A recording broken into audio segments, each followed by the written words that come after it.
and good day and welcome Barium, episode number 7. As always, we've got our three hosts. We've got Bubba, we got the Impaler, and I'm Fully. Great week in hockey, fellas. One of the biggest records that nobody thought would ever get broken. Got broken. Ovechkin did the unthinkable and beat Gretzky's all-time goal record. I think been pretty cool. I got to watch in my lifetime Gretzky beat Howe, and now we get to watch Ovi beat Gretzky. And I don't know how in this day and age that anybody's going to touch that. You know, it's going to be tough. 20 years of 40 goal plus seasons. Well, like I said, they were talking about it on the broadcast there, and to beat Ovechkin's record, I mean, you just look at the number of games he's been able to average out playing over his 19 seasons, and he averages 79 games a season. It's unreal. And they both got their records at the same amount of games, right? 1,700 or 1,478 or something like that. Wasn't that right? 14? Same number of games to break the record. Yeah. So how many people are going to play that many games in a season, in a year, in their whole playing career season? Yeah. It's just not, or it'd be hard. Anyway. Well, the feet alone is one thing. The amount of games played is another. And then stat we found out tonight, Bubba. Yeah. Ovi's also third all-time in hits. Third all-time in hits. Wow. Genuinely looking like he might be able to take that particular record too. Not only is he an Iron Man, literally an Iron Man in this league. He's a Cal Ripken type guy in his sport. And he's the best guy to put a puck in the net, the hardest thing to do in the NHL. And then he's a top 3 guys that throws body around. And the fact that he's been able to stay healthy and do that. Oh, yeah. Yep. And the fucking guy doesn't have a lot of rub-outs. Like, when Ovi's putting the body to you, it's not one of those things where you just get through it and keep moving. A lot of guys are limping, fucking sore shoulders, winded, conkied, whatever. He hits hard. 6'3", 250 pounds of man throwing his weight around. So yeah, he's a beast of a human. Just a Russian bear. Yeah. Nope, pretty awesome. Hats. I was never a big Ovi fan, especially I was watching the World Juniors and watching him whine and just look like a spoiled brat out there. And then he comes to the NHL and maybe didn't play the game the way I think the game should be played, but when you're going to score that many goals, who gives a shit what I think? And then he goes on to win the Stanley Cup, puts himself off that list of the greatest players never to win a cup, and not only win the cup, be instrumental in winning the cup. It wasn't like he did in the twilight of his career, got traded to another team. No, he did it. He was still the man winning that cup. So it's off to Ovi. And other than that, we'll kick it off for the little round table, go through the Oilers, the Canucks, and the Flames. Tonight, we're going to start with the Coilers. Well, the Oilers have had a decent week, all things considered. Had a hell of a game against St. Louis the other night. Ended up winning that game. And the best part about it was that McDavid was back and the scoring was still spread out. We had good play from Connor Brown all game long. Lots of big hits and great chances from Podkolzin. And Connor looked like he was just flying out there. He had one or two pretty good opportunities that just weren't able to cash in on, but he looked like whatever was bothering him certainly is all healed up now. So, knock on wood, he'll continue to heal up and be ready to go his usual Connor self for playoff time. Oh, it's fucking crazy. His 80% is still better than most. 98% of the league's, 120%. Still can't do what he can do at his, he didn't look hurt at all. Didn't look like he spent any time. His hands were there, his feet were there, his ability to read the ice was there. I agree with you though. I thought Skinner, Aardvark, and Henrique there. I think what was the stat there? They've all had 3 goals in the last. They've each been in the games that those guys were missing. They were each sitting at 3 goals apiece, which is great. That's exactly what we need out of them for that secondary scoring. And I know that means that they need some more time on the ice to help do that, but it just proves that they have the ability to go out there and do it too. So, what Oiler fans should be happy about, they're doing it playoff style hockey wise too, right? It's get to the net, get greasy down low, battle in front of the net, win the 50-50 battles on the wall. And when you do those kind of things, that's just adds up to success. So exactly. That's one thing. I got one thing to ask you. The way Picard's been playing, Jean-Luc there, Skinner comes back in, Bubba. What do you do? I don't think you start Skinner. I think here's where you got to go with it. If Skinner comes back before the end of the regular season, you've got to get him in a game. Oh yeah.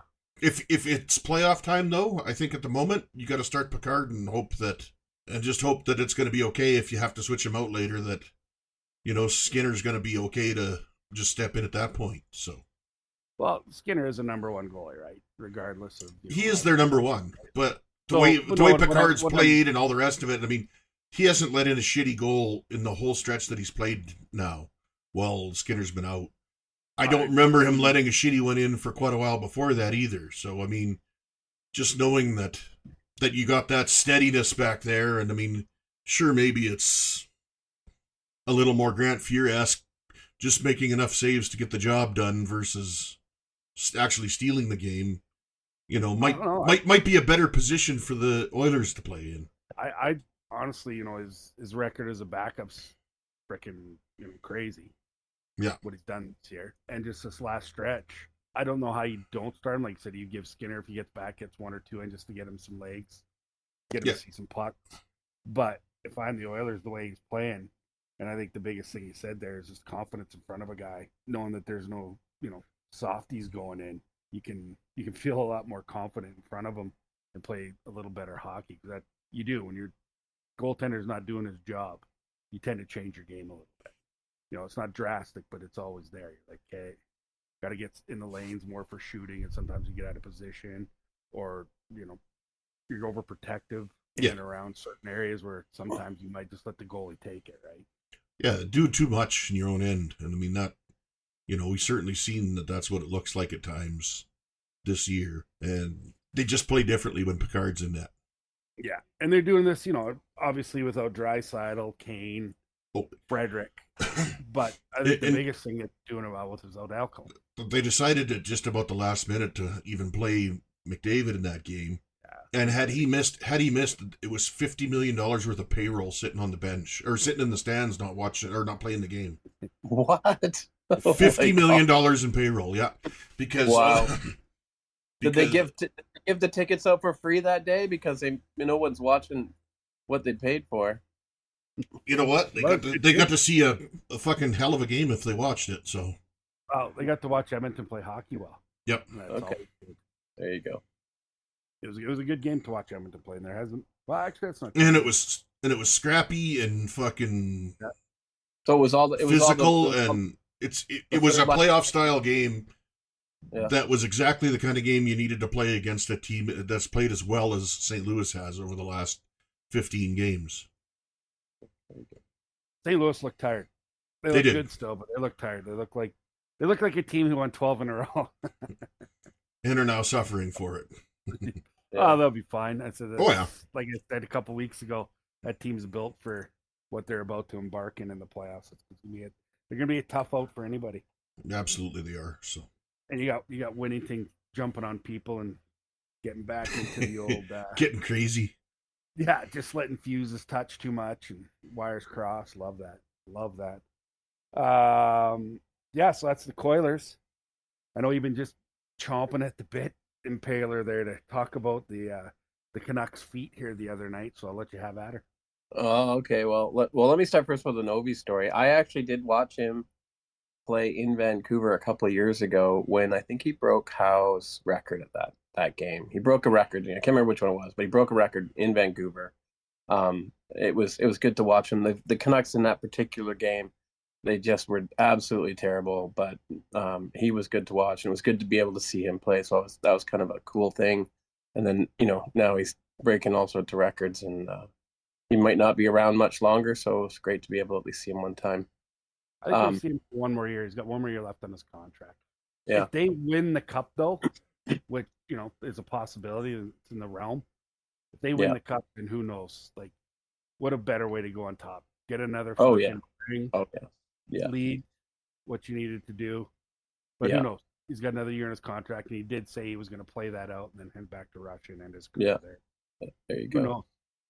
But you're right. If they win the cup, I don't know. Tough call. But it's always cool to come back and chase it one more time, right? Like, well, their team ain't going to change a lot. Like, they're not up against it. So if you got a team that wins the cup this year, you got your goaltender solidified, you got your D solidified, and the kids are playing they got bargains up front for fucking payroll. So who knows? Yeah, go out with 2. Fuck it. Yeah. Well, going out with 2 would be something. Just OV7. So yeah, the Vancouver's going to win this Colorado game. It's 4-1 with a minute left, so that's pretty cool. Minute and a half. Yeah, that Tuesday game, I missed the first couple periods, and then I was eating dinner, and I had it on the phone, and man, I was like, oh, they're just not going to win. What a bummer. I think it's like last minute play, and then they scored a goal, and then they scored another goal, and another goal, and they tied it up. It was pretty impressive. Anyway, it was a great game. And I think that's a record. 3 goals in 1 minute? That's pretty amazing. It's the first time anybody's come back from 3 goals down in the last minute of play to tie a game. That was something to watch. It's definitely a highlight. Highlight for the year, really, because they're not making the playoffs, so that's too bad. But hey, way to go on. Go out on a high. That's kind of nice. They're going to win this game. Hopefully they win the game. I'm going on Saturday. I'm going to watch the game. So see how that goes. Hopefully they win. Who are they playing on Saturday? They're going to play the Wild. I'm going to watch them play the Wild. I want them to beat the Wild just because it would make me happy. But maybe they want to beat them too. Let's see what happens. It's weird, though, that Demko hasn't been in. They got Lincoln in right now, and maybe Demko's hurt again. Who knows? Well, and you don't need to play him. Season's over. Yeah, I guess you don't need to hurt him. Do to give more rest, whatever injuries he's been struggling with. Like, that's a guy who needs, rest as a weapon, whatever, heal, all those things. Yeah, I think that overall, their last few games, they've been putting on a good show for us, and going to end, and that's that for this year. We'll see how the over the summer goes, and into next winter, we'll see what happens. So how do you feel about them leading the West and then not even be able to make the dance this year? Well, they'll look at difference, and they're at 85. They'll be after this game will be 87 points. Same with Calgary. That's Calgary was positioned to be a lottery team this year, finishing the bottom 3. So what they've done has been pretty, I wouldn't say miraculous, but it's been pretty positive. But when you finish first in the West and then you don't make the playoffs this year, what do you attribute? We talked about this. They've had all sorts of problems in the dressing room, which ultimately led their star plays. They had some injuries that were unfortunate and hit them, and then they had a lull after the Four Nations Cup, which was just not great, and then that killed them. I think they need to have a few extra something up in the front end. I think their D is starting to come together. They've got one of the best penalty kills in the league. It's I think number 4 right now, maybe 3 after today. So there's some really good components to this team that I think makes them at least a playoff team. But it fell apart this year, and that's too bad. What do you think the one major contributing factor is? What is the one thing that impeded? I think the biggest thing was that Demko was not able to be there. I agree with you. And that was the huge, because that was the turning point last year, right? He was healthy most of the year, and then they got magic in the playoffs, and that was a pretty impressive run. But without him, it showed that's why they didn't make it. Well, it's 22 points less than they had last season right now. Yeah. They finished at 109 points, so that's a pretty big difference from 87. I agree with Dale. I think not having your backbone, and that's truly the backbone of that team. No spine, no wins. And if you look at their ties, like you look how many games they lost, in the in either a shootout or in the overtime, they have a huge number of overtime losses, which Gosh, look at the standings there. It's pretty high. It is. Well, Calgary had 13 overtime losses this year. They win half of those 6. Calgary's got 14. Calgary's got 14 overtime 14, losses. Yeah, that's last night. So let's go half yeah. 7. That'd be 7 more points. They're standing beside Edmonton. Yeah, exactly. Right. And the Canucks have 13. So it's similar to the Calgary Flames. They got a high number of games where they were fighting all the way through. They tie it at the end, and then they lose. Like, that just was the story of the year. And that's an unfortunate thing. But I don't know. I feel like the team has some pretty good heart in my mind, watching them. I mean, their performance this week shows that. But you and I talked about that last year at the start of the year, and I was saying this team, I didn't think they were going to be first in the West, but I said they're going to be a playoff team last year, just because watching them the year before, the mindset changed when Tocchet got there, right? You're going to have a team that battles every night. And I still think they do that. I think they just got some issues with a little bit of forwards. Like I said, I think your D's coming. They solidified their goalie, bringing the backup in, and they just got to figure out a way to get the young man Pettersson to, be 3/4 of what he can be. Right now, I don't even think he's half of what he can be. And who knows? Maybe the expectations are too high on him too. I don't know. I know I was dissing on DeBrusk there, but they brought him on as a guy who scores around 20 goals. Yep. He got 27 last year. He got 26 so far this year. So you know what? You can't. That is exactly what you paid him to do, and so I can't be that mad at him, to be honest. Even though he had some real shit fucking play, but yeah, he's doing what he's supposed to do. And now we can just get a couple other guys to do what they're supposed to do on the front end with some goals. Well, you're losing Brock Besser, so that's going to suck. Yeah, that is going to suck. I heard that today. That's unfortunate. Yeah. But what do you do? Yeah. Well, like I said, it was a pathetic run from the Canucks, so we'll just leave it at that. There we go. Wow. I would call it a valiant effort. Plagued is set by pipe and worms in the wood that caused the boat to slow, and fortunately they didn't make it to shore. Well, it is what it is. You had like you said, goaltending. Goaltending sucked. Not sucked, but the injury sucked.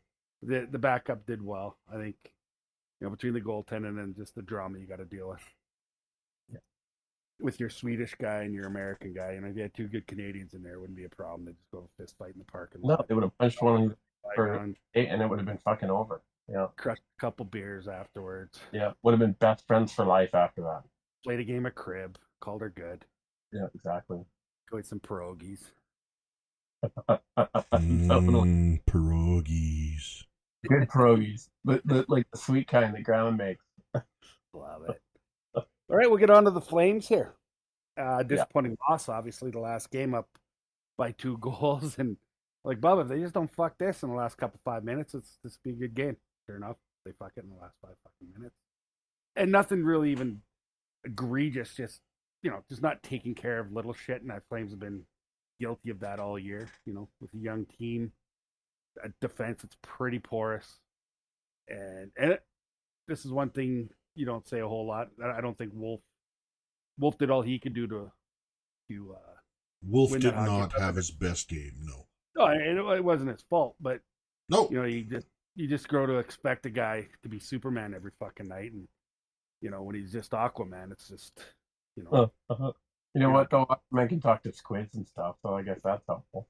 Well, the new Aquaman is pretty tough. Since Jason Momoa became Aquaman, it was a big difference. He's more like the green spandex. Green and orange. What a color combo. Great. No, other than that, liking certain things, like even a guy like Handley there, averaging 18 minutes a game since he came up, and plus 10 on a team that most of the people are either minus or right at 0, and he's been able to come in and play top 4 minutes and be plus 10. It's nice when you get to play with Mackenzie Weegar, who's also a plus. But looking at the other defense, Ball's in a position. He's playing with Rasmus Anderson, who's minus 34. Minus 34. That's bad. Damn. I don't care that he blocks the odd shot in the penalty kill. He gets the puck on the top of the blue line and likes to do the old Lanny McDonald on the right-hand side around the net. And I don't know. He's been a huge disappointment. Never been big on it, but they got that kid Perek, kid that's got 107 points, 33 goals in the O. That even translates to 75% of the NHL in the next couple of years and works his way into, a solid top 4 guy with offensive upside. That's why I was, they might not have had as much faith in him. I don't know why they wouldn't let Rasmus Anderson go for the deadline. Obviously, they want to make playoffs, but I don't think he's helped them make the playoffs. I don't think, call him a warrior or whatever. Blocking shots is part of the game now. Every good defenseman that ain't putting up big numbers is blocking shots. Could have picked up any $2 to $3 billion defenseman in the league and gotten at least as much performance out of them as Anderson, right? Well, you might, if not better. He might only be minus 12, yeah. right? So that's a 12 goal difference, and we had 14 overtime losses. Well, 12 goal difference in a 14. Not just saying it would be in those games, but just to do that kind of math, maybe we get 6, and we're not even talking about fighting for a playoff spot at the end of the year. So it is what it is. Like them bringing up Klapka, putting him up some top 6 minutes, and he's done really well. It's kind of, I think he's got to find his way a little bit with more consistency. But a young kid, first year in the league, obviously there's going to be all kinds of problems. But he's not terrible in his own end. He's got sweet ass hands for a big man, and he likes to get dirty. I think he's going to be a 20 goal guy next year as a second year player, which would be nice. Certainly think he's got some of that kind of potential in him for sure. I don't see why not, right? There's nothing that's going to need to change a whole lot about his game other than mature it, be consistent. He's got the tools. So just the opportunity to play. That's going to be the biggest one. Absolutely. If the coach trusts him and he gets to play in top 6 minutes on at least a semi-regular basis, then yeah, I could see it. If he gets stuck playing bottom 4 minutes or bottom 3 minutes, it's going to be a lot tougher. The thing with Husky, he does run the lines. If you're playing good, he doesn't give a lot of leash to his best players, which is what I like. Oh no, I was playing bad, sit him. Prospasol has had a couple, okay games, but not producing. Klapka's producing. Boom. Prospasol's down to 4. Klapka's up to 2. Right? I like that. Yeah, and that's really good. It's just you get so much more opportunity playing with the players that are on your first and second lines than you do with the other guys on the fourth line. Well, the biggest thing about it is if you're a player and if you produce and do the right things, you're going to move up the depth chart. There's a lot of coaches that, young kids giving her and they still don't move. They just put too much weight on just because they, the older guys are there. And, I do believe they get a longer leash than a young guy. But there's coaches that'll just hold on, which, Sutter was like that. There's a reason why Calgary didn't develop anybody for freaking 3 years. It didn't get to play. And it might have been good because maybe they did spend enough time in the minors to get better, but it would have been nice to see a couple guys move a little quicker up to the show and at least give them a chance. He was freaking, I know he was in jest, but he's, talking about guys after the game and the after show saying, whatever rookie it was, I don't even know what's his number, right? Just totally dissing on the kid. And it's kind of funny 20 years ago, but nowadays with the skill level kids come in with too is pretty good. It's like, if they're ready, they're ready, man. Bring them up. Yeah, I agree. And performance based, right? Not so much years. Like you said, you always got to give the vets, the guys that have earned it, some leash, but to the point where it's detrimental to your team. I don't like that. No, definitely not. So that's a wrap up. I think me and Dale, after maybe a week and a bit here, might have to pick some new teams to talk about in the playoffs. Now, have you thought about which team you're going to cheer for now, other than the Canucks and the? Well, I'm about to go watch a Wild game, so I'll see how. You don't want the Wild. Watch them. I'll see how I feel about it. I feel like I think it might be that it just turned out that was, it's the weekend. Got to move the kid from university, and so got a chance to go. So maybe that's the team. We'll see. We'll see. What's the wild, eh? Huh? Well, I'm not. Don't say yep. He's penciled in. That's the team. But That's it. I'm like, it's something to do, maybe. And they're the ones that made it so we didn't get the opportunity. So just watching the Chatfield McMichael fight again and watching the beautiful judo throw. But at least Chatfield answered the bell right away. And Duhaime's, he's the guy who can throw him. So, he caught him with a good one. That's good. But he did the right thing. Me and Bubba were talking about it. I wasn't that upset with it. You're in the heat of the battle. It's a little bit of a risky thing. You don't want to see, martial arts moves. Next thing will be freaking roundhouse kicks, axe kicks. But he just threw him down, and he knew what he was doing. Like, that guy's obviously had a little bit of training. He did a spin, jersey, leg out. That's a good judo throw. It was perfect. But like I talked about, the reaction from the other team is if they want to fight right away, the guys on the ice don't think it's a great move. But listen to the Chicklets guys, they're talking about it's going to set a precedent. And I said, well, if you got a whole bunch of guys that know how to toss people around in on the ice using judo moves, that might become a problem. But I think it's a one-off. Oh, I didn't see this. I'm gonna have to watch the highlight of it. So somebody flipped somebody in a ninja. Yeah, it was about a week ago. Oh, I think I did maybe catch that briefly. But okay. He just Iamwata and just gave him and then just swung, put his leg in behind him, and did like a hip toss. Oh, okay. A little lower. It was, and the only real issue is he could have possibly hurt his head quite badly had he not been able to catch himself, catch his neck. Oh yeah. So. Yeah, it's not something you want to see, but I don't think it's that big issue. And I don't think it's going to happen a lot. Did the league Nazis come in afterwards and lay down some hammer on the? Nope. The guy? No, not at all. The good thing about it, league stayed out of it. And first period, 6 minutes in, Duhaime challenged him to a fight, and Chatfield did the right thing, stepped in, had a good little tilt, and then all's forgiven, right? Yeah, it's done with. He did his time, so to speak. He paid his penalty, and the right penalties are the guys that decide how they're going to do things on the ice. So it was all right. I was watching it in real time and watching the blurbs in between on the intermission, and I don't very often agree with PK Subban, but like he said, the league didn't take care of it, so the players did, and he said, "I'm fine with it that way."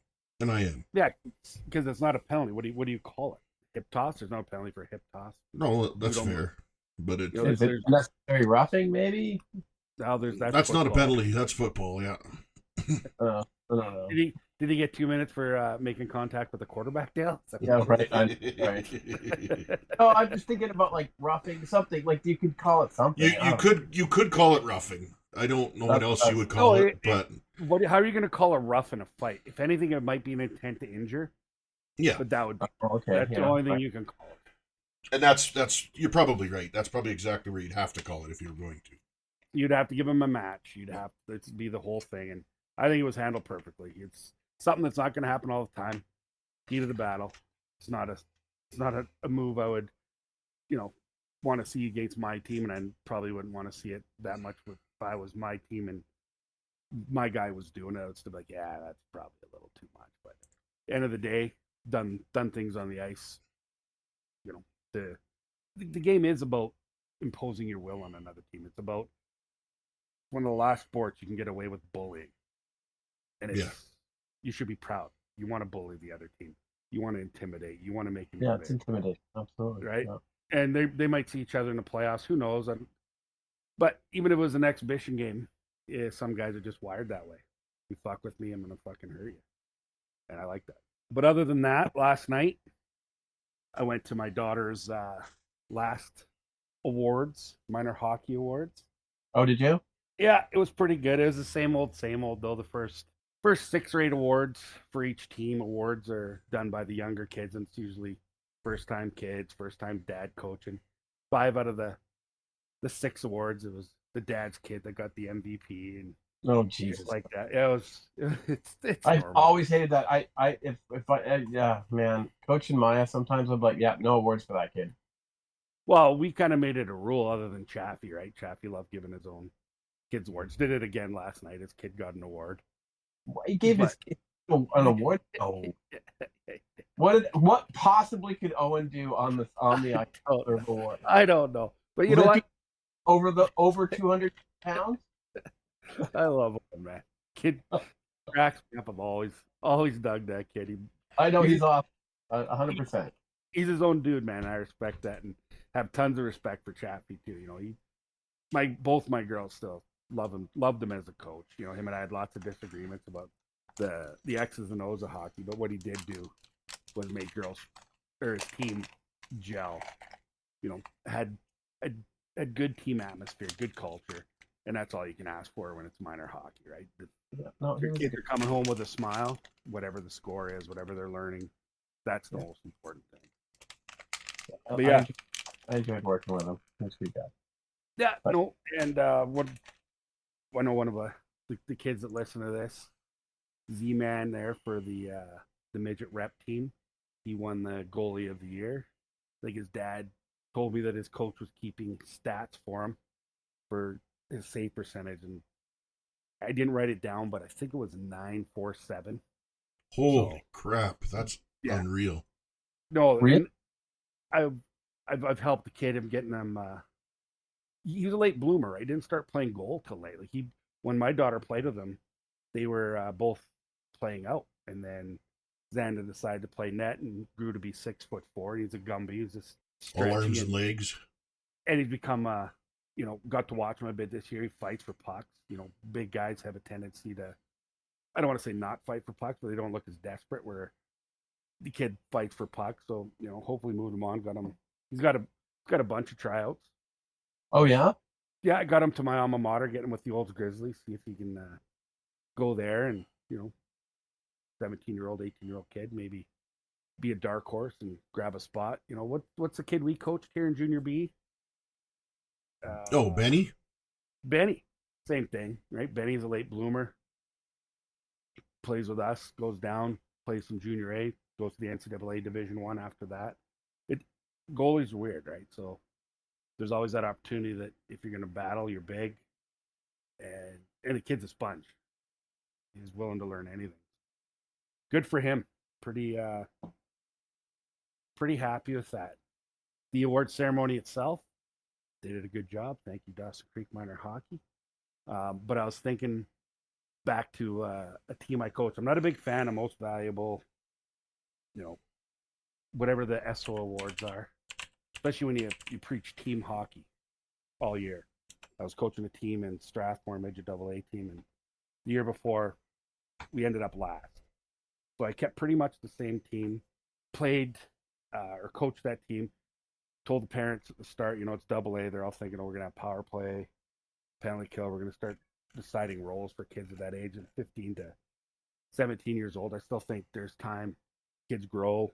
Kids find, a little bit of love for the game. They find discipline at that age, and they can change their game so much. So I told them at the start of the year, there's no power play. Play 4 lines straight. My defense goes out, and I rotate goalies every time. So that's how we played the whole year. I made a 15-year-old our captain the first year because the kid was just everything a captain should be. He was led by example on the ice. He was a good student. He was respected by even the vets at a young age. So, a little unorthodox. Got a little bit of shit for it at the start of the year, but we ran the table with that team. We lost one game all year in midget AA, which is never heard of that before. Maybe it's happened prior or since, I don't know, but pretty proud of that group. And the end of the year banquet, they asked me, you got to pick these 3 ESO stars. I'm like, well, I'm just not gonna.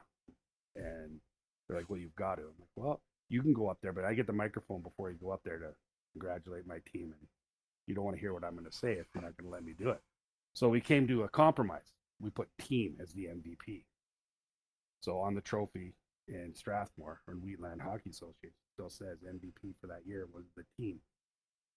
And then I got up on the mic, and we were the last one because we were the midget group, and everybody's done all these nice speeches about all their awards and their kids, and so I'm like, okay, our first trophy we're giving out is the most important player. I said that's the kid that was the shittiest at the start of the year and is not as shitty anymore. And I gave that to who was our best player. So he came up on stage because I didn't tell him I was doing any of this. And then the most sportsmanlike, this is usually a kid that gets no penalties, doesn't really engage in the play. Not a hockey player I want around me. We had a kid that played in the dub for a little bit, had some issues, come down to us, and he was an absolute wrecking ball and loved to fight. So I gave him the most sportsmanlike, but it totally just motherfucked all the other guys talking about these awards and why they were there, and I just truth. That's why these awards suck. If you're a team, you're a team. If you're not, you got individuals. I get it.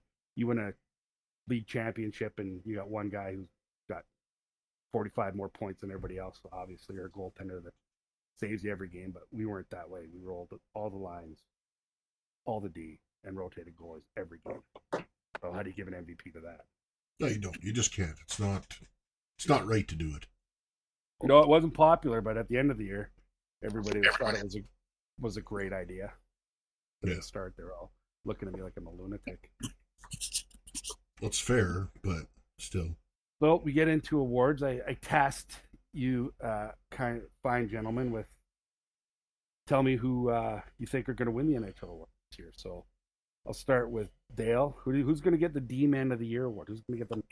Oh, hang on. I gotta spark up my computer because I wrote it down on something today.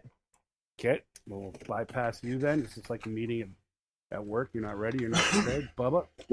It just went blank as you asked me.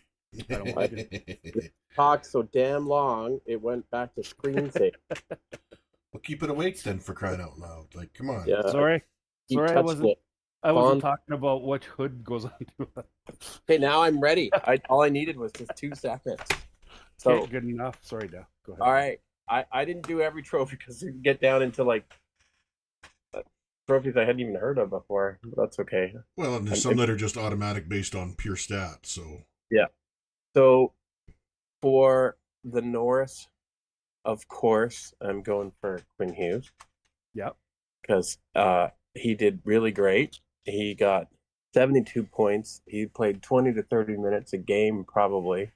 He got a little bit of injury, which kind of hit his stats some. But what a star, especially when he had hardly anybody scoring in front of him. So, right. And that's the second time. I know he got it last year, but I'd vote for him again this year. Good call, Bubba. Who do you got? I've got Makar. The guy's 92 points right now. Possibly going to hit 100, and he's a plus 30 on top of all of that. Like, the guy's just the best defenseman in the league, and the only guy that comes close is Hughes. And Makar's just had a much better season than Hughes has had. That's all. Yeah, like we talked about, you can't argue against Makar, but you can argue for other players. Absolutely. Like Quinn Hughes not having even a lineup that supports Makar. Even his defense partner is good, but Taves is, I think, one of the most underrated guys. Does everything. Like you said, Bubba, he's there to. He's got one job. Yeah, there to make sure that they don't get burned. And he's a phenomenal skater and does an excellent job of that. Agree. So I went with Makar too. I think I just took the easy choice and the right choice, but definitely arguments for other guys in the league, and Hughes being one of them. How about MVP Impaler? MVP. The most valuable player to his team. I went Nikita Kucherov. Nice. Why do you like Nikita? Because he scores a fucking metric shit ton of goals. He sure does. He's like a machine. So what more do you want? He's still an old throwback guy. Likes to grab a beer here and there and enjoy himself. Does he? I don't know that part of it. Oh, there you go. Oh, yeah. If you'd seen the footage back from when they won their Stanley Cup the last time, he come out to do his interviews with 2 beers in his hand and just having a great time. And listen to the stories about that guy just spending time on the ice by himself. Like every guy in this league has to do extra things to be good at their job. But I think that guy's so meticulous, and he's got that Yager like drive to excel, I guess. And just the little things like they were talking about, you just pick a puck off the wall, backhand it. It would look slow or whatever, but all he was doing is just repetition and finding out, how he's going to do this particular part of his job. And imagine if guys in our workforce did that every time they had a chance to just go do something of their own and be better at something. It just doesn't happen in the workforce, but professional sports, the guys that do that, they shine. Kucherov, who did you pick, Bubba? I had a really, really hard time with this one because there's a couple of guys I think are pretty deserving, but unfortunately didn't make the playoffs. And I just don't feel like that's what the NHL is going to choose, is the guy that missed the playoffs.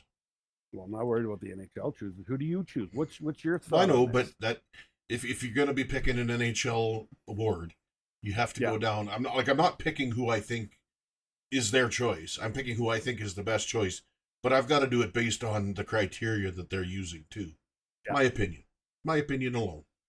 And as such, I mean, there's very few players here that fit in that bin, that A, are making the playoffs, and B, are really that valuable. And I mean, it comes down to Kucherov, McKinnon, and Draisaitl. And, I got to look at it, and as much as McDavid's is such a huge part of the Oilers, and he is, Leon's got 50 goals for the fourth time now.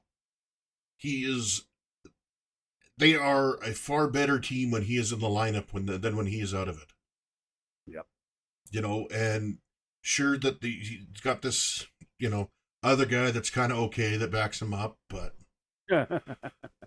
but still, I mean, the guy's got 50 goals and 100 points 4 times now.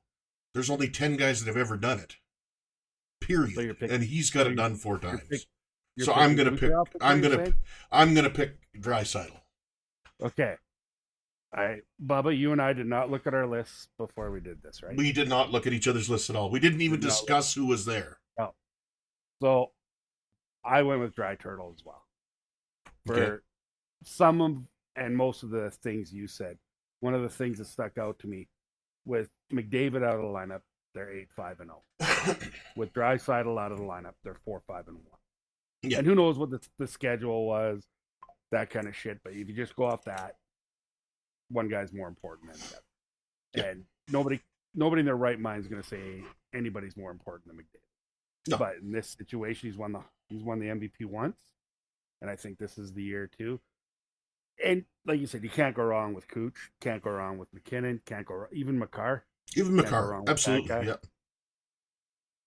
Right. So no, I agree. I like Draisaitl as well. As much of an anti-Oiler person that I am, you gotta give the credit where the credit is due, and that guy deserves all of it. How about Rookie of the Year, Impaler?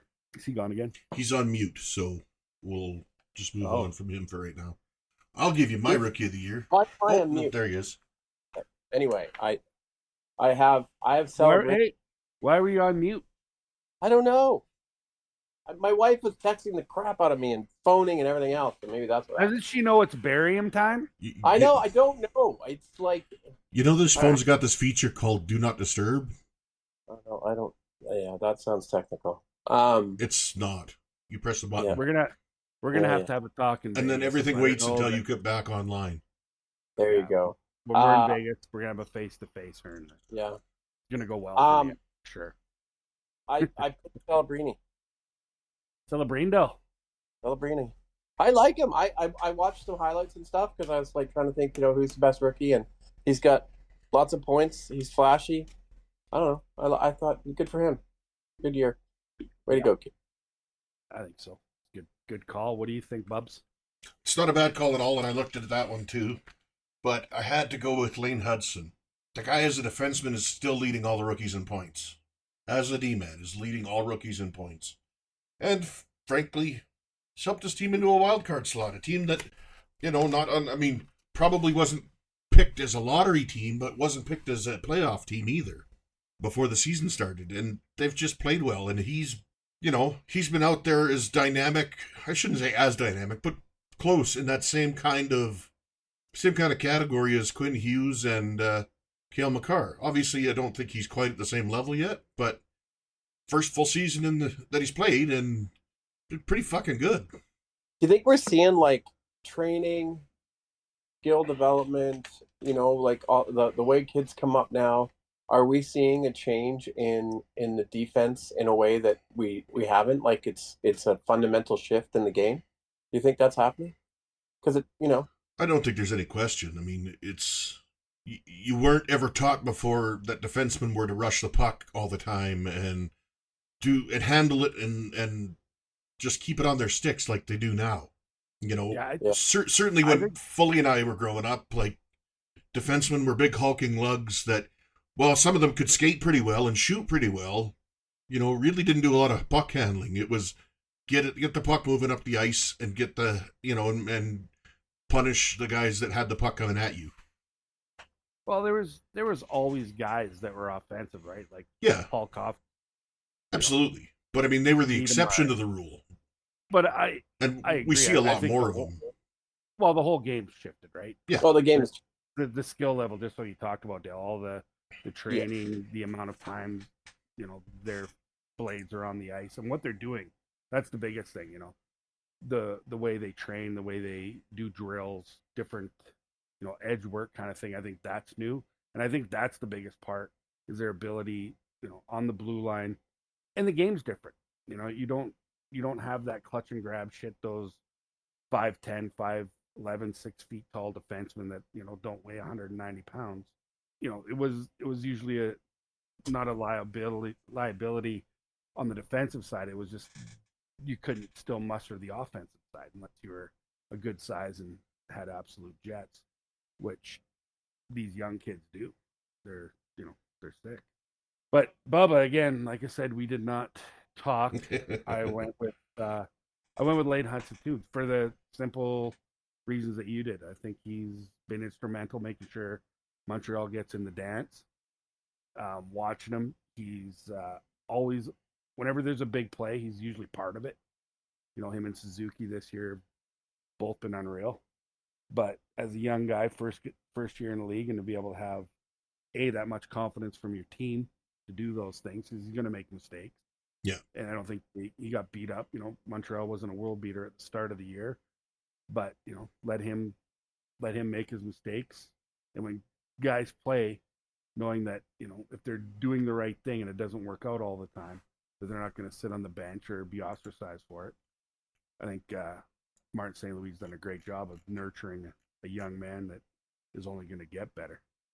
So yeah, I went with Hudson too, even though I wanted to go with Wolf. I think if the playoff race, if they were in 100%, I think it'd be a harder call.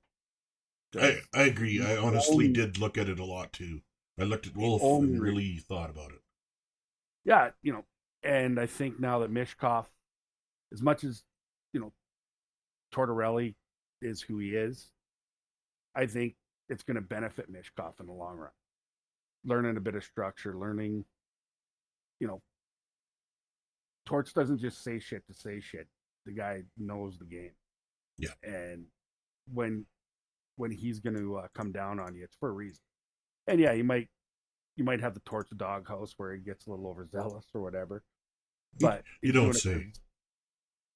I think he's doing it because he loves winning, which who doesn't?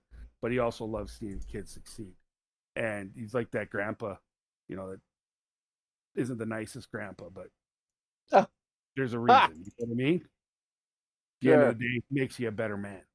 And I think that, I think it's time for Torts to go with them. And he's obviously done well since Torts is gone. Yeah. But I think what Torts did for that kid is going to pay off down the road. So, but I did pick Hudson. Let's go to defensive forward.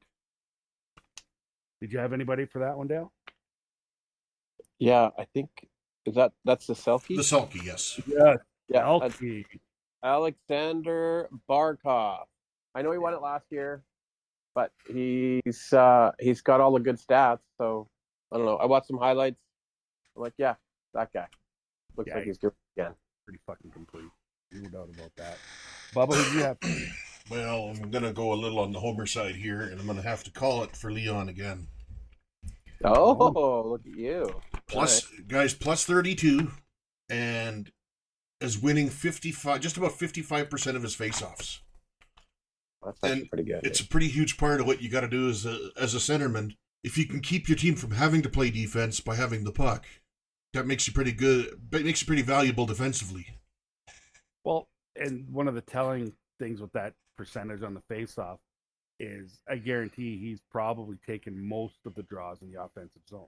Which is absolutely. Harder in the defensive zone. Yep. So no, it's not a bad. I went right off the reservation. I couldn't pick. I looked all over the place, to be honest with you. I really did. Yeah. I looked at that kid from. I got to highlight that only you are allowed to say what you just said, Mr. Fulton. What's that? All about the reservation. There you said it. Jesus Christ! You can't. You're not allowed. What? Who? You as a white guy is gonna tell an Indian what can and can't. No, say? I said you're the one that gets to say that. I can't say that. And then you went and said it, but yeah. Yeah. I'm just saying. All right, fine, whatever. I'm gonna shut up. Carry on. I'm as white as snow. I'm gonna say what I want. Yeah, fine. Fine. Hey, and it's weird, eh? The only person that's offended is a middle-aged white guy. That's right. The Indian over here didn't even care that he used it. Yeah. Okay. I'm moving on. I'm sensitive. All right. Sensitive to my colonial background. Oppressor, you. Sensitive. Yeah. So no, I went with Eichel. Oh, did you? He was my second pick. Yeah. Well, that's I went with Jack. Yeah, I went with Eichel. Who's another guy. You're talking about Jack Hughes? He got hurt though and was gone. Jack Eichel. Oh, Jack. Oh, okay. Off Las Vegas. So another guy, another Yankee that I wasn't in love with at all. Thought he was soft, but he goes to Vegas, and you're gonna play with those guys. Yeah, you play in Buffalo. Who knows what the hell you're gonna do day to day? But you're in Vegas. You got to act a certain way. You got to play a certain way. And I think you got to play a certain way. Is that? They've only been around a little while. Like they've already got But they've already got a culture. Like absolutely, they do. Oh, 100%. Way better than what Buffalo's got for culture. Oh, I'm sure Buffalo. Yeah. There's grade 6 classes that don't have or that have better culture than the Buffalo Sabres. And they've been around since what, like the 72, 73, something like that? Yeah. Didn't they come in at the same time as the Canucks? Somewhere around there? Somewhere in there. But yeah, no, I picked Eichel. I think, you got to be good at both ends and obviously stud up front. But I think he's one of those guys that is always on the right side of the puck. Again, face-offs, wherever he is, whatever he's doing it right. So that's who I picked. I like Dykes. Goalie, this is gonna be a tough one for everybody. Who do you think the goalie is, Paler? I went with Connor Hellebuyck. Bubba? Hellebuyck. 45 wins, 924 save percentage, 202 goals against average. Yeah. And the guy's just a fucking workhorse. And look at where the Jets are at. Like, way to go, buddy. Number 1 team in the league at the moment. Yeah. So, which is awesome. Yeah. He's just got one thing to prove. That he can win a Stanley Cup, yeah. I don't even think it needs to even win a Stanley Cup. I think he just needs to come in the playoffs and win a series. Be the goalie. Be the goalie as in the regular season. I agree. Right. But so far, I mean, it's based on the regular season, not on the playoffs. So. Nope. Amen to that. Yeah, I had Hellebuyck too. Yeah. Oh. No reason. We're not very, are we? I was thinking of maybe Steve Penny or Reggie Lemelin, but they haven't played in a while. I mean, let's be honest here. The next closest choice is the guy for the Lightning. So I don't know. I would maybe defer to that and go to the Capitals starter. Yeah, except and if his play hadn't dropped off, I would absolutely agree with you. but it's definitely dropped off. I mean, he's not playing the games currently. You know, they're all being played by Lindgren, so because his, Logan's play was great for the first 3/4 of the season, but it's certainly dropped off to the point they're not even playing him right now. So I don't know what you do. Rest him for the playoffs, I guess. It's the Stu Skinner situation where you got a goalie that good, that struggles a little bit or is hurt at the end of the year. What do? You bench him. You just bench Stuart Skinner. I already told you where my opinion was with that, so we can just leave that be. All right. Last one. Coach of the year. Oh, yeah. Who'd you pick, Dale? Well, I went with the Winnipeg again. Scott Arniel. Cardinal. Arniel. Arsenal? Isn't Arnell? Arnell. Scotty Arnell. Yeah. Anyway, I went with him just because they've done Scott so well. Aardvark? My second pick was the Blues, Tim Montgomery, but I went with the Jets because hey, go Canada! All right, Bubba, who'd you have? Well, I had really thought about Arnell, considering it's his first year as head coach there, but ultimately I had to go back and look at it and really decide that it's probably got to be Martin St. Louis. I mean, he's taken a team that, like I said, wasn't supposed to make the playoffs. Yeah, has got them in a position, and I mean, they're playing genuinely good hockey. Like, they're exciting to watch too. Like, they're not, but they're French. I don't care. They're Canadian as it gets, considering their name is the Canadians. I know. So, so you're worried about people maybe saying the wrong Indigenous word, but you go right to the. It's okay though. That's different. Oh yeah, because it's white on white crime, I guess. Yeah. That's right. You're not white. Hey, you whiteys aren't allowed to pick on anybody, so you might as well just pick on each other. Yeah, pick on each other. I like that. Yeah, generational. We've been my ancestors have been fighting the French for as long as they can recall. So how about you, Foley? Who do you pick? I picked Mr. Carberry from the Capitals. Oh, really? Yeah, he's done a hell of a job too. I think, did they clinch their division tonight? I don't believe they have. I think they did. And there isn't one person in the hockey world that you would ask at the start of the year and said, where do you think the Capitals are? Some people would have said, you know what, fighting for a wild card spot, not making the playoffs. That's pretty much it. And they pretty much ran the table this year with they've Ovi's awesome year. They clinched the conference tonight. Yeah. And they brought Pierre-Luc Dubois that hasn't been able to find a home there. And not just find a home, excel. I mean, he's been good. Maybe still not up to what everybody hoped he would be, but he's out there being a real hockey player, playing proper hockey, using his big body as he should, and scoring goals. There you go. This described every boy's NHL dream right there. Yeah. Pretty good dream. Just wanted to say one last thing. My wife's cousin, like I said, Jim Grover, son for their last year, went to Vegas for a tournament. Oh, yeah? Oh, yeah. Sounds like a pretty good place to go for a tournament. Yeah, so he sent me a picture at the start of their trip, and I guess it'd be my second cousin, whatever your cousin's kid is. I don't know how to. Second cousin, yeah. Second cousin?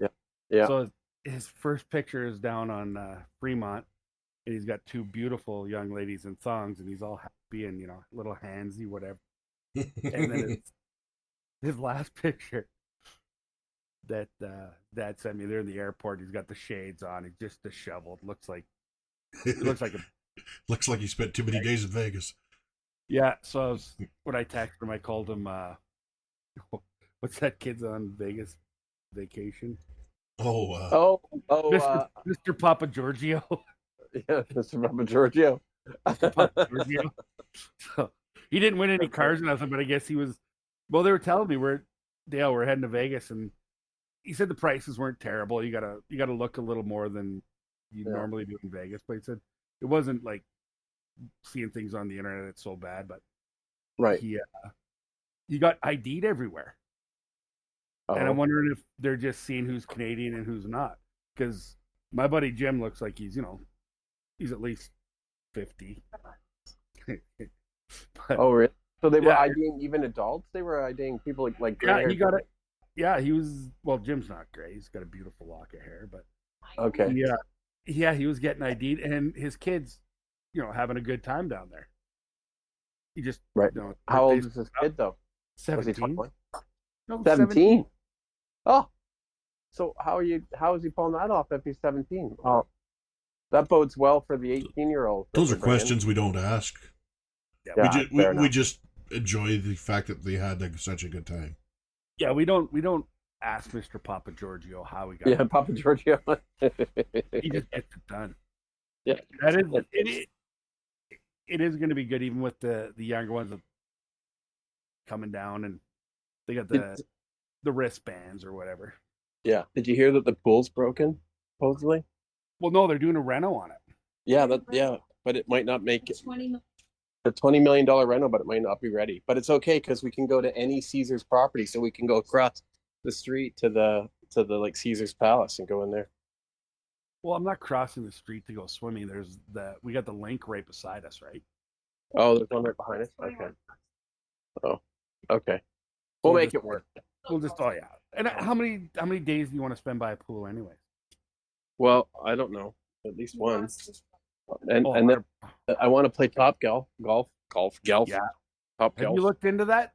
What do we got to do that? Oh yeah, so it's like the concierge at the hotel do it for us, but you just go. They actually have have one here in Campbell River, and we went up to it last weekend. It was kind of fun.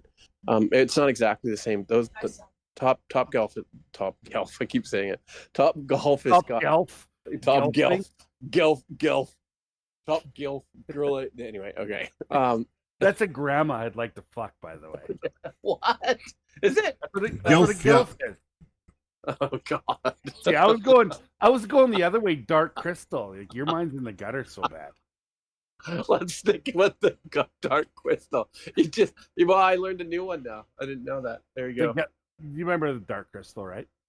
Yeah, of course. Well, they were called Gelflings. Right, they were the little elfy Gelfies. Okay, yeah, right. Well, they were like elf characters, and then once the Dark Crystal got them, it sucked all the life force out of them and made them those little Gelflings. Yeah, and then they join together with the older ones and then became something new and fancy. I don't know. I think that's the story. Yeah, I don't know, but yeah, Top Golf. That's gonna be good. Yeah. Yes, Top Golf. Top Golf. Top Golf. Top Golf. I'm getting. Hey, I gotta talk to your wife because she makes T-shirts, and that's what we're gonna get T-shirts when we go. That'll just be Top Gilf, not Top Golf. Top Gilf or Top Gelf? Gilf. Gilf. GILF.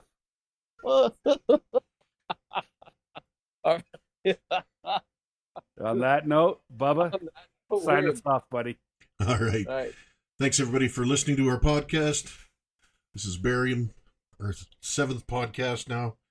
You can find us on Spotify, Amazon Music, and Apple Music. Thank you, everybody.